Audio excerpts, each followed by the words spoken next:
Students mathematical derivation की बात करते हैं कि सुपर पोजिशन ऑफ वेव में जो हम वेव को सुपर इम्पोस्ट करते हुए जो है ऑब्जर्व करते हैं, तो उसमें मैथमेटिकल डेरिवेशन क्या है। तो इसको हम ड्राइव करते हैं कि किस तरह से मैथमेटिकल जो है ये इसकी डेरिवेशन जो है हम प्रूव कर सकते हैं।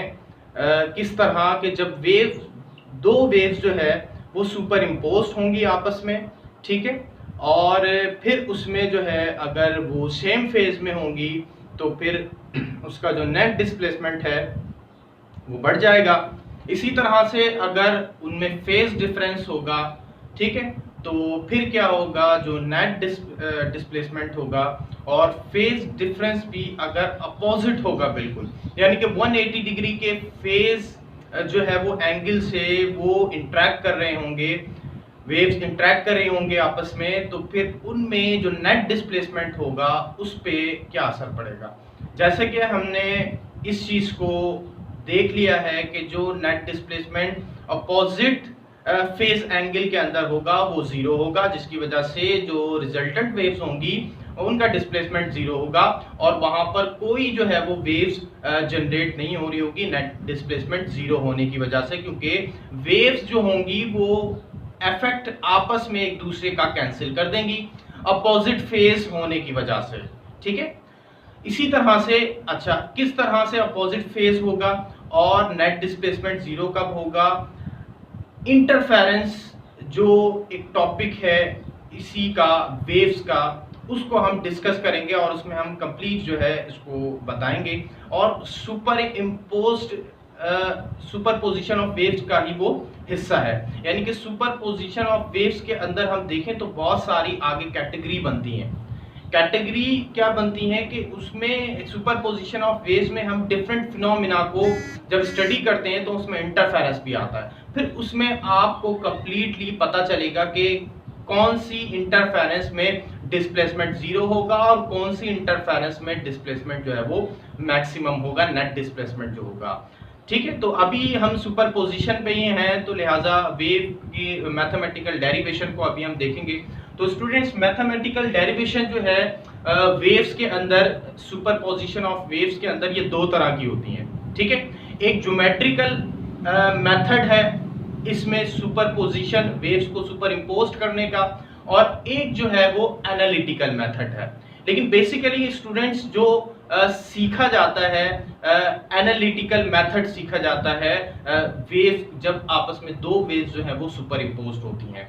इसकी वजह क्या है स्टूडेंट्स, जो ज्योमेट्रिकल मेथड है नॉर्मली प्लेन वेव के ऊपर वो अप्लाई होता है। प्लेन वेव जो दो डायमेंशंस में होती हैं प्लेन में, उसको हम वो कहते हैं प्लेन वेव्स, और ज्योमेट्रिकल मेथड प्लेन वेव्स में अप्लाई होता है। और प्लेन वेव्स हमारे पास साउंड वेव्स हैं, ठीक है। साउंड वेव्स क्योंकि कंप्रेशनल वेव्स हैं तो वहां पर जो है ये फिनोमिना अप्लाई होता है। ये मैथमेटिकल मेथड जो है, ज्योमेट्रिकल मेथड जो है वेव्स को एनालाइज करने के लिए वो वहां पे हम यूज करते हैं साउंड वेव्स के अंदर, क्योंकि वो प्लेन वेव्स है। अब जब हम ट्रांसफर वेव्स की बात करते हैं, मैकेनिकल ट्रांसफर वेव्स की बात करते हैं, तो ट्रांसफर वेव्स में स्टूडेंट्स जैसे कि प्रोग्रेसिव वेव्स आपको डिस्कस किया था, तो प्रोग्रेसिव वेव्स के अंदर जैसे कि वेव ट्रेवल करती है एक जगह से दूसरी जगह, ठीक है, एनर्जी ट्रांसफर करती है विदाउट ट्रांसफरिंग अ मीडियम, तो वहां पर हम एनालिटिकल मेथड यूज करते हैं, क्योंकि वहां पर जो है वो वेव को एज अ 3 डायमेंशन कंसीडर किया जाता है। वहां पर एनालिटिकल मेथड यूज होता है, ज्योमेट्रिकल मेथड वहां पे यूज नहीं होता। तो लिहाजा यहाँ पे हम बात कर रहे हैं ट्रांसफर वेव्स की, मैकेनिकल ट्रांसफर वेव्स की बात कर रहे हैं स्टूडेंट्स। यहाँ पर हम एनालिटिकल मेथड के जरिए इसको सॉल्व करेंगे। तो एनालिटिकल मेथड में हमारे पास सबसे पहले मैं आपको दोबारा principle of superposition of waves की डेफिनेशन बता देता हूँ कि जो नेट डिस्प्लेसमेंट होगा स्टूडेंट्स वो बराबर होगा sum of all individual waves के।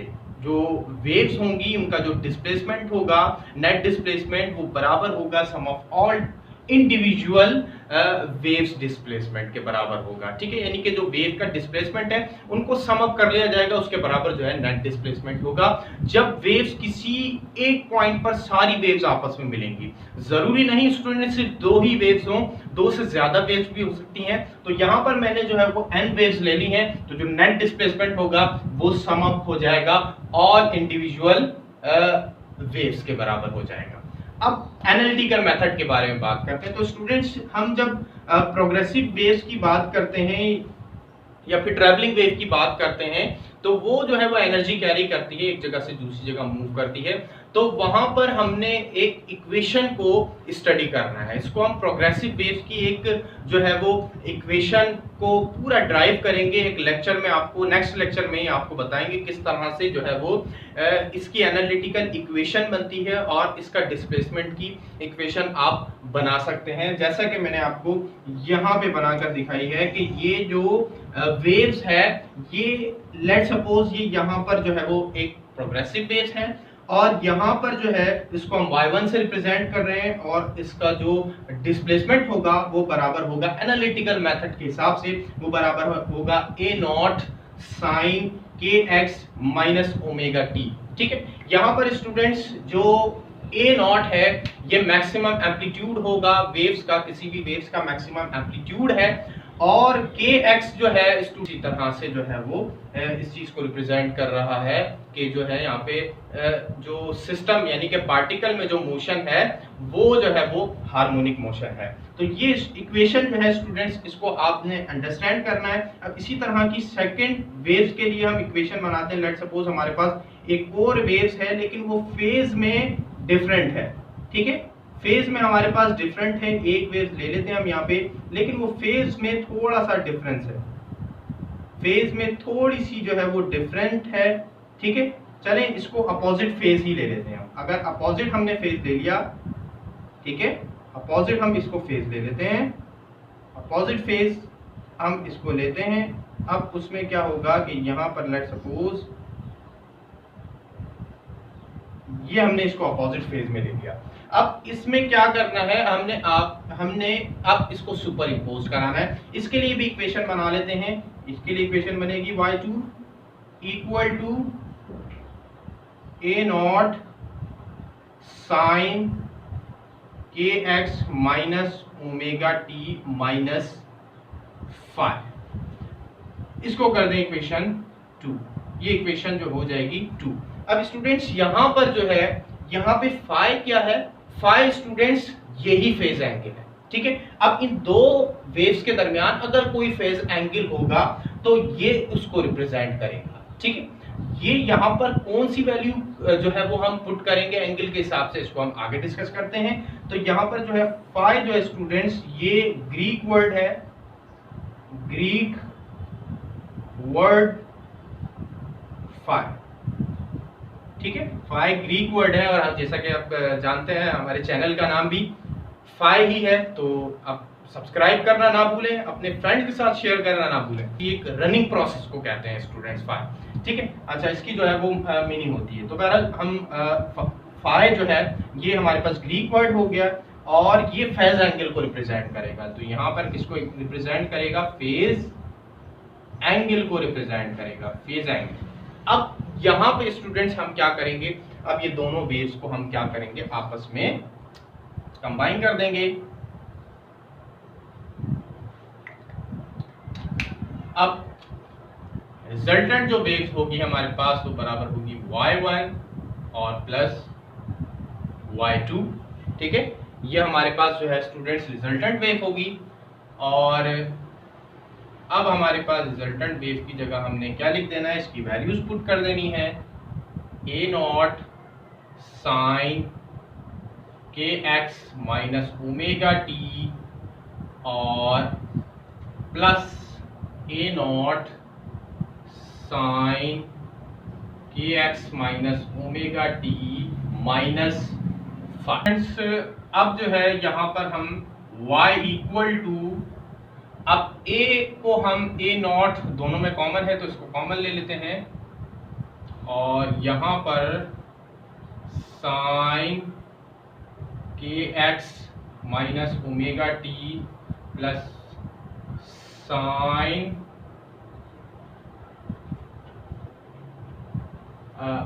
के x minus omega T minus five. Equation में y जो है ये नेट डिस्प्लेसमेंट बराबर है ए नॉट क्या है, मैक्सिमम एम्पलीट्यूड है, उसको हमने कॉमन लिया है, ठीक है, ये हमने कॉमन ले लिया है। बाकी साइन जो है साइन के एक्स माइनस ओमेगा टी और plus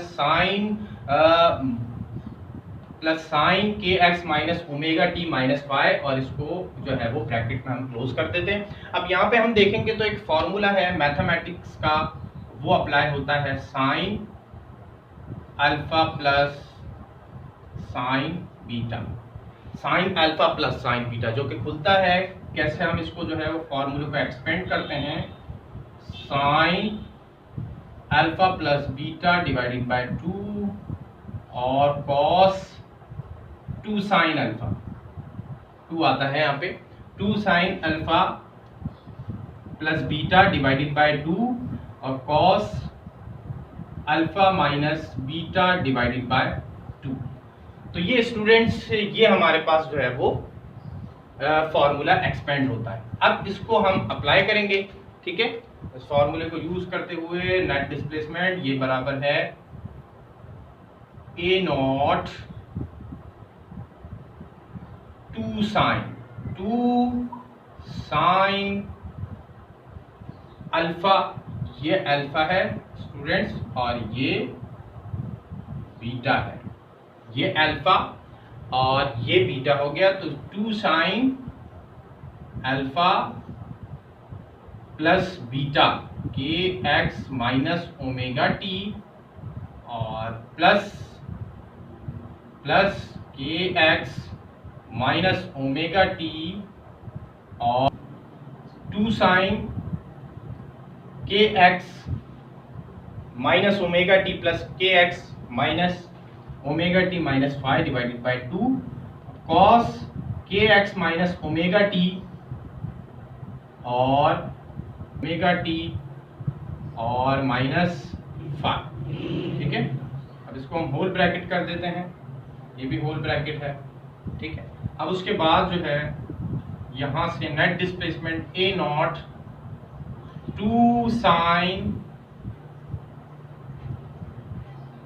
k x minus omega T, और इसको जो है वो आप ब्रैकेट से हम खोल देंगे, ठीक है, ब्रैकेट ओपन हो जाएगा, K x minus omega T minus 5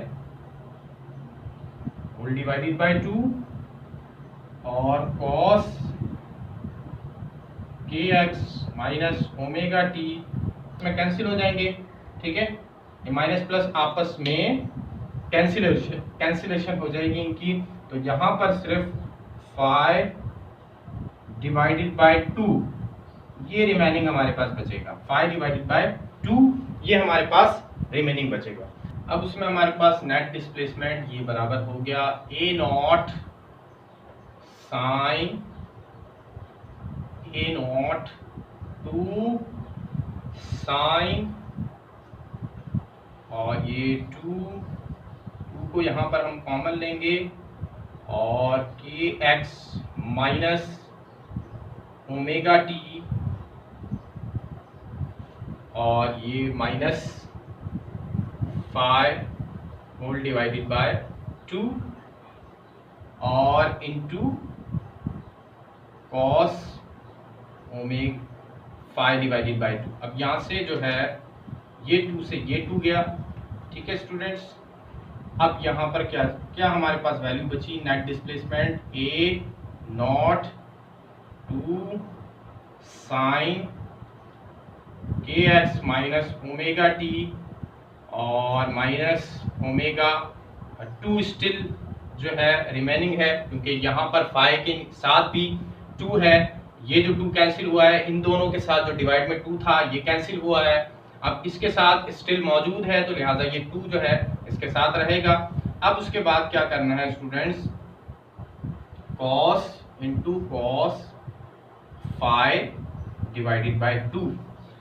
अब हम क्या करेंगे स्टूडेंट्स, इसको अलग लिखेंगे, और इसको अलग लिखेंगे, यानी कि ये cos फाइव डिवाइडेड बाई 2 ये है नॉट के साथ लिखेंगे सबसे पहले। तो ये इक्वेशन हमारे पास होगी कुछ इस तरह से, 2 को जो है वो स्टार्ट में लिखेंगे, 2a not cos 5 divided by 2, ठीक है। इसको हम कर देते हैं ब्रैकेट, और उसके बाद यहाँ पे जो स्टूडेंट्स बचेगी हमारे पास वैल्यू होगी sine kx minus omega T minus 5 divided by 2। ये इक्वेशन जो है स्टूडेंट्स हमारे पास रिमेनिंग रह जाए। अब ये जो स्टूडेंट्स, ये जो आप देख सकते हैं, ये वैल्यू जो है ये हमारे पास है मैक्सिमम एम्पलीट्यूड प्रोग्रेसिव वेव का, यानी कि प्रोग्रेसिव वेव की जब हम इक्वेशन बनाएंगे तो ये इक्वेशन हमारे पास मैक्सिमम एम्पलीट्यूड के लिए, जिसको हम लिख सकते हैं देयरफॉर करके, देयरफॉर y नॉट ये बराबर है 2a not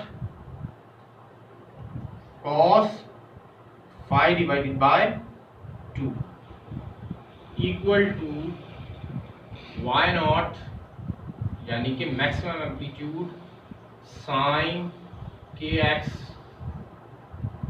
minus omega T और माइनस 5 डिवाइडेड बाय 2। अब ये इक्वेशन जो है स्टूडेंट्स, ये फाइनल हमारे पास डिस्प्लेसमेंट की इक्वेशन है, ठीक है। अब ये इस चीज को रिप्रेजेंट कर रही है, this shows that the wave is harmonic. सबसे पहले इस चीज को रिप्रेजेंट कर रही है इक्वेशन, वेव जो है वो हार्मोनिक है। नंबर टू जो है वो सेम फ्रीक्वेंसी को रिप्रेजेंट कर रही है, फेज डिफरेंस को रिप्रेजेंट कर रही है, phase difference 5 divided by 2, 5 divided by 2 ये फेज डिफरेंस है। अब हमने इसको ये प्रूव करना है कि कहां पर मैक्सिमम डिस्प्लेसमेंट जीरो होगा और कहां पर मिनिमम होगा। तो उसके लिए हमने यही मैक्सिमम एम्पलीट्यूड को उठाना है, तो मैक्सिमम एम्पलीट्यूड की वैल्यू को हम सब्स्टिट्यूट करेंगे। For displacement is doubled, maximum displacement is doubled. जब डिस्प्लेसमेंट डबल होगा तो हम y नॉट की इक्वेशन देखेंगे, 2a not cos 5 divided by 2। अब ये इक्वेशन स्टूडेंट्स, अब इसको हमने देखना है। अब ये इक्वेशन जो है स्टूडेंट्स, ये इक्वेशन अब ये मैक्सिमम एम्पलीट्यूड की इक्वेशन है, ठीक है। जो रिजल्टेंट डिस्प्लेसमेंट होगा उसका मैक्सिमम एम्पलीट्यूड क्या है, ये उसकी इक्वेशन है। अगर यहाँ पर हम इसकी जगह, ठीक है, फाई क्या है हमारे पास, फेज एंगल है। लेट सपोज फेज एंगल हमारे पास कितना हो, 0। फेज एंगल हमारे पास 0 हो, तो अब अगर 0 पुट करेंगे तो ये किसके बराबर हो जाएगा, 2a not cos 0 divided by 2। 0 से जो चीज डिवाइड होती है स्टूडेंट्स वो 0 हो जाती है।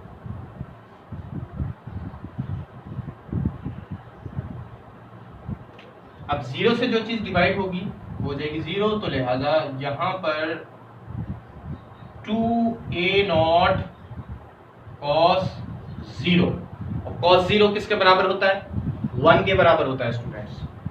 तो अब यहां पर ये नॉट 2a नॉट के बराबर हो जाएगा। तो अब यहां पर पुट कर सकते हैं हम इक्वेशन को, कर दें आप इस इक्वेशन 3, हमारे पास नेट डिस्प्लेसमेंट इस y नॉट की जगह हमने पुट करना है 2a नॉट और sine kx minus omega T minus 5 divided by 2, ठीक है। ये स्टूडेंट्स ये वो इक्वेशन है कि जो हमें रिप्रेजेंट कर रही है कि एम्पलीट्यूड जो है, डिस्प्लेसमेंट जो है वो डबल है, डिस्प्लेसमेंट डबल हो गया है, ठीक है। यानी कि जो दो वेव्स हैं ये आइडेंटिकल हैं, सेम फ्रीक्वेंसी में और सेम फेज की हैं।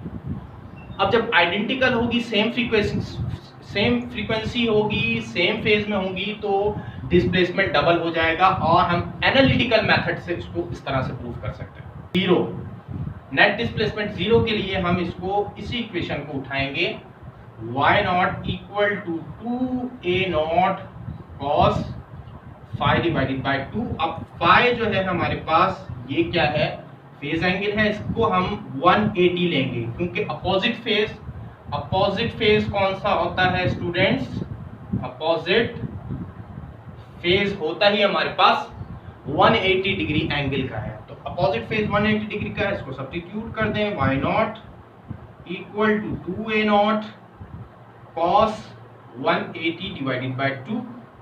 अब इसको हम डिवाइड करेंगे तो हमारे पास वैल्यू क्या बचेगी, a नॉट cos 90 की बचेगी क्योंकि कैंसिल होगा तो cos 90 आ जाएगा। और cos 90 किसके बराबर होता है स्टूडेंट्स, 0 के बराबर होता है। तो अब ये 2a नॉट cos 90 बराबर हो गया 0 के, इसकी जगह 0 सब्स्टिट्यूट किया तो मैक्सिमम एम्पलीट्यूड यानी कि जो एम्पलीट्यूड है वो हमारे पास क्या आया, 0। अब जब 0 आया तो हम इसी इक्वेशन में सब्स्टिट्यूट करेंगे, यहाँ पर पुट करेंगे तो मैक्सिमम डिस्प्लेसमेंट या नेट डिस्प्लेसमेंट ये बराबर है y नॉट की जगह हम 0 सब्स्टिट्यूट कर देंगे sin kx minus omega T minus phi divided by 2। अब 0 जिससे भी मल्टीप्लाई होता है वो क्या कर देता है उस वैल्यू को 0, तो नेट डिस्प्लेसमेंट क्या आ गया स्टूडेंट्स, 0 आ गया।